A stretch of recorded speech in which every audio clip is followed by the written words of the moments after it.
Summer's here, so that means it's time for another everyday carry update. I like to do these seasonally and highlight some of the gear changes I've made to my personal setup over the past few months. Got a really great lineup of gear to talk about today, a lot of changes, so let's just dive right into it. First up on the list is the MiniMag Magsafe power bank from Torras. I just found this last week and I think it might be the new king of ultra thin Magsafe batteries. I measured it with my calipers. It comes out to 9 millimeters, just a little bit over 1/3 of an inch. You have 5,000 milliamp hours of capacity. You have this really nice metal exterior design. It fits onto the back of the Pro Max phones or the Pro phones just fine. I've been testing it for about a week now. It's been working as expected. The only real downside is a slightly slower charging rate. It'll charge via Magsafe at 7.5 watts and it'll charge via USB-C at 10 watts. So it's not the fastest charger, but it's also not the slowest either. But I just can't get over how unbelievably thin this thing is on the phone. It makes it much more usable to slap on the back of your phone and go about your day without it really getting in the way of anything. Next up is the Johnny Slim wallet from loyal Stricklin. You might remember if you watched the spring update, I've been kind of on the hunt for different leather wallets for a while now. I stumbled across this one and I've been using it for about a month. It's a tuck wallet that doesn't have any kind of stitching in it. So it's made out of a single piece of leather. The leathers that they're using in their shop are really what drew me to them. They have a bunch of really great options there. I saw they have some marbled shell cordovan if you want to go like really crazy. I ended up getting this flesh out wax suede from CF Stead. If you're not familiar with CF Stead, they're a world-renowned tannery based in England. It feels great. It looks great. The waxed aspect of it means you can mark this up and it's going to wear and texture over time in really interesting ways. Going over the layout really quick though, it is extremely simple. You know, you unfold the tuck, you have one main card slot here, as well as a back compartment for some quick access. You can tri-fold cash or put a card back here if you want kind of quick access without having to untuck it every time for your main payment card. But that is about it. You know, they say it holds 6 to 8 cards. I think 4 to 6 is a pretty good comfort rating. I've been carrying it with 4 in cash, and there's plenty of wiggle room to spare here. Overall though, really good quality. I don't really have any complaints. The price is super reasonable too. They're using really high quality leathers and it's made in the USA. It comes out to $50. Definitely worth a closer look if you're in the market. Check out some of their other leathers as well. Got a new pocket knife up next. This is the new Civivi Regulatron. Going over some of the basic specs here though, it's 7.07 inches in total length. It uses a 2.9 inch drop point satin Nitro V steel blade. It weighs 3.5 ounces or 100 grams. They have a few different variants available. I went with the one with the green micarta scales. I think it feels great. You know, it's not a super textured micarta on the scale, but definitely if you're familiar with the other Civivi ones, it will be no surprise here. You have a liner lock and a deep pocket clip. I really like this angular shape as well. The blade is a little bit wider than average. Action feels great. $67 for this is an excellent value. Civivi always impresses me in this price range. It makes it really tough to justify more expensive knives when they're killing it so much. No frills, straightforward, exactly what it is. Everything is as expected in the best way. Next up, I have my AirPods Pro Gen 2, which are nothing new, but I do want to talk about my case really quick. This is the Kadabi Mezzo case. Kadabi was nice enough to sponsor this week's video as well, so a huge thanks to them. The Mezzo case was designed in tandem with their Sheath phone cases. Both have a really great level of polish and simplicity to the designs. They use a soft, flexible polymer called Shocklite and has 2 meters of drop resistance while still being really thin. It has this amazing texture to it, which adds a bunch of grip but feels really good in the hand. I also just really love and want to shout out their focus on a more minimalist design language. Their branding within their designs is really subtle, which is awesome. You don't have to go around with like gaudy logos all over your devices all of the time. Just simple designs with really high quality materials. I know you all know I'm not much of a phone case guy myself. I love my Mezzo case and I've used the Sheath in the past, but I thought it would be a little bit more useful to have my wife test them out this time around. She's a dedicated phone case user and is always really hard on them, but she's been really happy with the new setup so far. In addition to the cases, they also make a few other color matched accessories, which is really nice. Their ChargeFlex USB-C cable is braided and rated to 100 watts. It even comes with a color-coded cable tie. And if you don't need a large hub charger, the conductor is really nice too. It has 20 watts of charging and folding prongs, so it packs down really small. The Mezzo AirPods case is obviously my favorite though. I've been using one for I think over a year by now and it's been perfect. My cat Wolfie loves to knock my AirPods off of any surface he finds them on. They've probably withstood over 100 drops at this point and they're still in perfect condition. Quick side note too, this is the main reason why I have an AirPods case and not a phone case, just because because of my cat. Really great quality across the board though. Nice simple designs, really great materials, really reasonable prices. Be sure to check the links in the description down below if you want to check one out for yourself. Huge thanks again to KATO for sponsoring this week's video. I've gone deep down a rabbit hole of high quality sunglasses this year and it has been awesome. I found Shinzo Tamura earlier this year and finally got a pair to check out and test. They're made in Osaka, Japan. If you're not already familiar, Japanese eyewear is amongst the best in the entire world. But what really sets these apart compared to most everything else I've found is the lenses and the focus around them. They've essentially designed these with the lenses first and the frames afterwards. Usually high-end or designer sunglasses, it's all about the style and not as much about the optics. They've kind of gone in reverse here while still maintaining an extreme level of quality. They use Talix lenses. They have a ton of different options on their site. They actually have a whole guide on there, so you can kind of pick out different lenses for different use cases and situations. It's really fascinating. These are their copper lenses. They have a 30% VLT rating and some of the most unbelievable clarity out of any glasses I've ever worn. When I first put these on, they almost feel sharper than my regular prescription eyeglasses. Something I found out on this extended deep dive of sunglasses this year, darker tint doesn't necessarily mean more protection. So even though these copper lenses aren't overly dark, they do a really great job at reducing glare and are some of the highest clarity glasses I've ever put on my head. The lenses are definitely the star of the show, but the frames are really nice too. This is their Namba, part of their ultralight collection. It weighs 20 grams, including the lenses, so less than an ounce for the entire pair.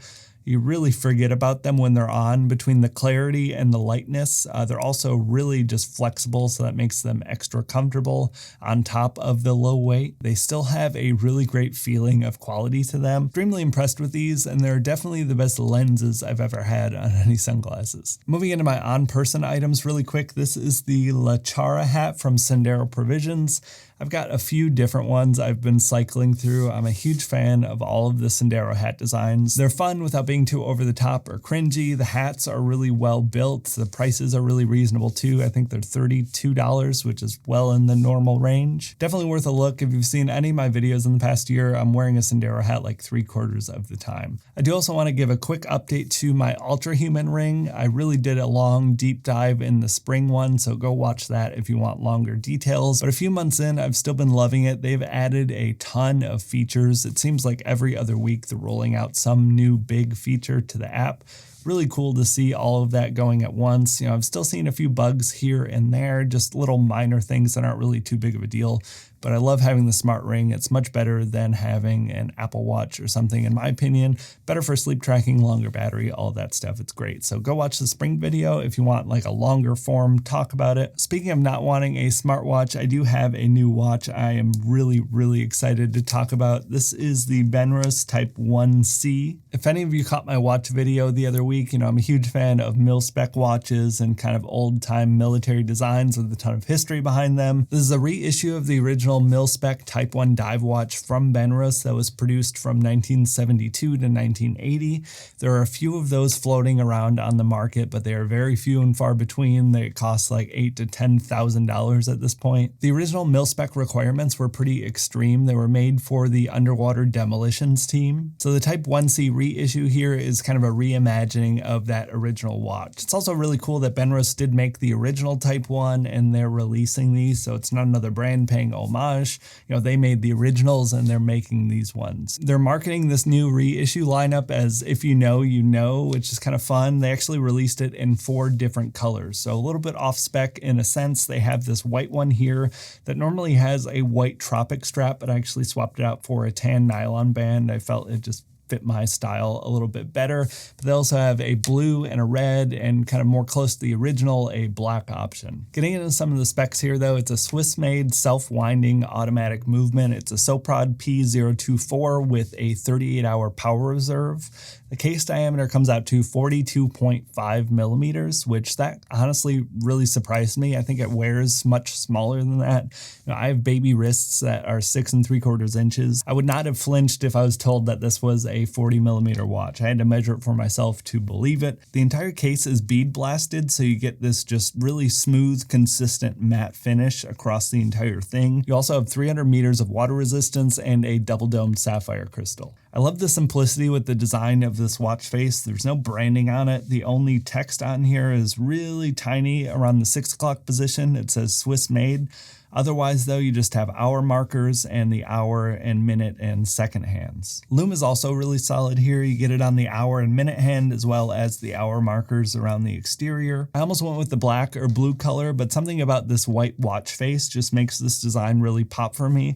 Kind of reminds me of one of my earliest watches was a Mondaine Swiss Railways watch. It also kind of reminds me of Unimatic with this really simple watch face design. I've had my eye on them for a while as well. Really incredible overall though. I love the design on its own just as is, but I love anything with an extra piece of history attached behind it. If you ever wanted to get one of the original type ones but don't want to spend $10,000, might be worth checking into the reissues. I'm not sure if they're limited or going to be around indefinitely. Benrus did send this one out for me to review. They really loved my coverage of the Field Watch last year. That's what got me started down this rabbit hole. I still love all of my cheap Casios, but I am becoming like a full-fledged proper watch guy these days. Next up, we've got the Wuben X3 Owl flashlight. This thing is new, but not really. I did technically cover this when it initially launched, but I had a prototype unit.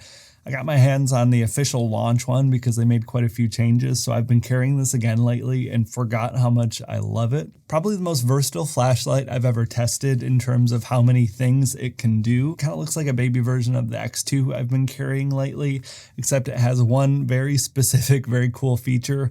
The head actually rotates around so you can use it as a right angle, front-facing light, or you can rotate it and use it kind of as a standard light there. Really clever and great idea here. If that was all they did, that would be excellent, but there is actually quite a few other things to talk about. It gets up to 700 lumens with the turbo mode. It also has a built-in red light that'll go up to 80 lumens. The flashlight can also be charged wirelessly. I assume with any sort of Qi wireless charging pad. I've tested on all of mine in the apartment here and it works great. I don't think I have any other wireless charging lights. I don't think I've seen that before, so really cool. The other big thing though, if you didn't already notice, it's sitting here, you have this charging case / charging base that the light goes into. So the case will charge your flashlight obviously, but it also has this diffusion panel on it. So if you want to turn the light on here, you get a little bit of a lantern effect, which is really nice. You have USB-C charging for the case itself, and that actually can work as a power bank as well.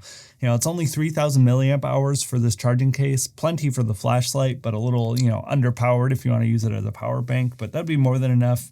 If your phone dies, you can get 5% or something and make a call or get where you need to go or whatever. Tons of functionality here though. You have a really great OLED screen. You have a nice carrying clip. It has a magnetic base as well, which is something I always look for in all of my lights. Incredibly versatile. I'm glad I went back to get the proper retail version to test it again. Got a few last carryover type of items here that I'm going to rapid fire through. First up is the Bellroy Lite Sling. I've actually been carrying the Venture Sling off and on for the past year or two, but I picked up the Lite Sling here for a couple of reasons. One, just stupid and simple. I really liked this clay color on the exterior fabric, but I also wanted to see what the pared down version of the Sling was like because I have the Lite Ready pack and it's been great, and I wanted something that would be good for everyday stuff, but also like quick day hikes. Very minimal organization here. You have one zippered pocket on the interior as well as like a little secret AirTag spot. You have one zippered pocket on the exterior as well with two little small simple pockets inside of that. Sometimes something with a little bit less organization can be more versatile. I like having that variety in there for how you can use it.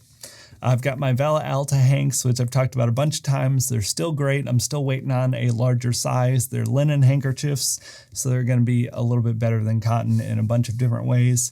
I've got my microfiber that I always carry for my glasses and sunglasses. This is from Koala cloth. Took a lot of time to find one on Amazon that didn't suck, but this one has been holding up great for me the past year or two.